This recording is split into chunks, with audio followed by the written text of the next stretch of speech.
Now, German Chancellor Angela Merkel says she wants a good agreement for both Britain and the EU. She made the statement in the Brexit negotiations that have just started, almost a year to the day since Britons shocked the world by voting to cut loose from their main trading partner. Now, it's been nearly 3 months since Prime Minister Theresa May locked them into a 2-year countdown to a Brexit in March 2019. We have common guidelines. For me, it is about the EU27 proceeding together and listening carefully to Britain's wishes and expectations. And it is also about representing our own interests and progressing towards a good agreement. But on the first day of the negotiations, it is too early to speculate about the details. I want us to reach a good agreement, and this should be in the interest of both sides.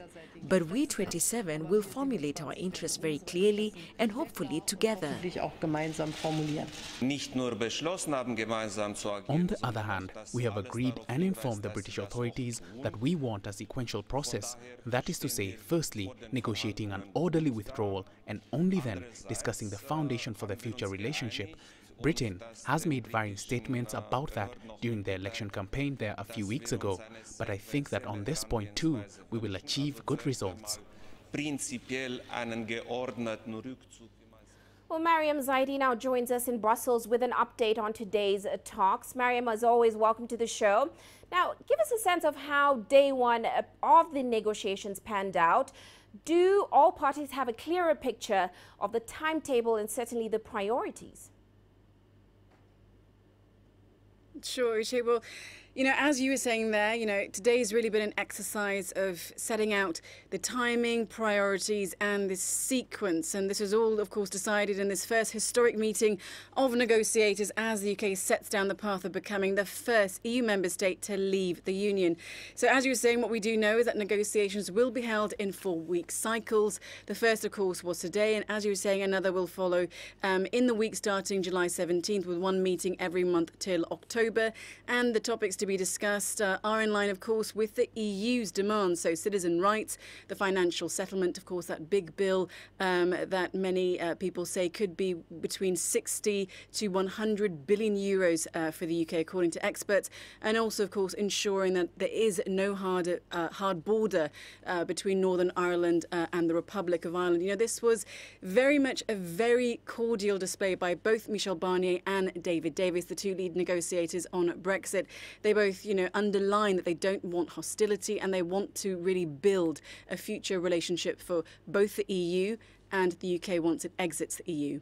Now, Mariam, but the EU does seem to be starting these talks off with more leverage, of course, given the fact that May's election debacle is going on over in the UK and, of course, there are domestic issues going on right now. How will these influence the talks going forward?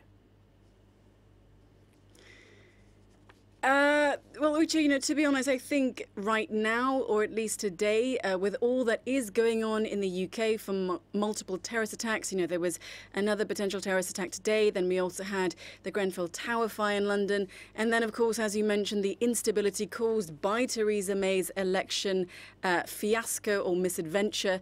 No one in Brussels, for now at least, wants to really score points with the UK.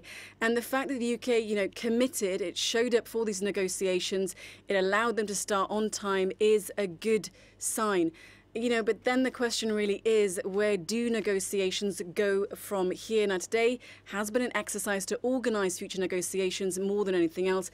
But, all the timetabling in the world is not going to help if, as you were saying, things worsen domestically anymore for Theresa May.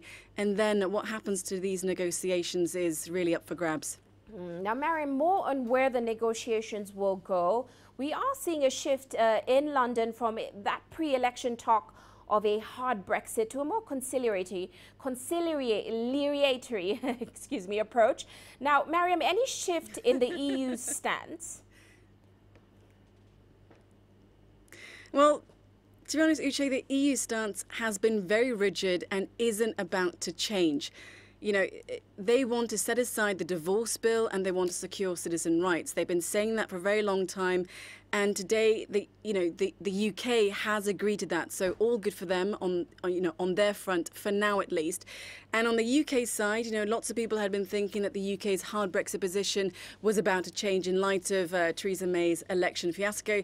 But then David Davis said this during the press conference that was held just moments earlier. He said that the UK will be leaving both the single market and the customs union. But then again, as we were saying, if there is more political upheaval in the UK, who knows if that's going to change and what impact that is going to have on negotiations. But at least today, what David Davis said will have eased some nerves over Brexit and given a slightly clearer picture of the UK's position for now, at least. Well, many thanks, Mariam, for those insights. Of course, Mariam Zaidi joining us there in Brussels.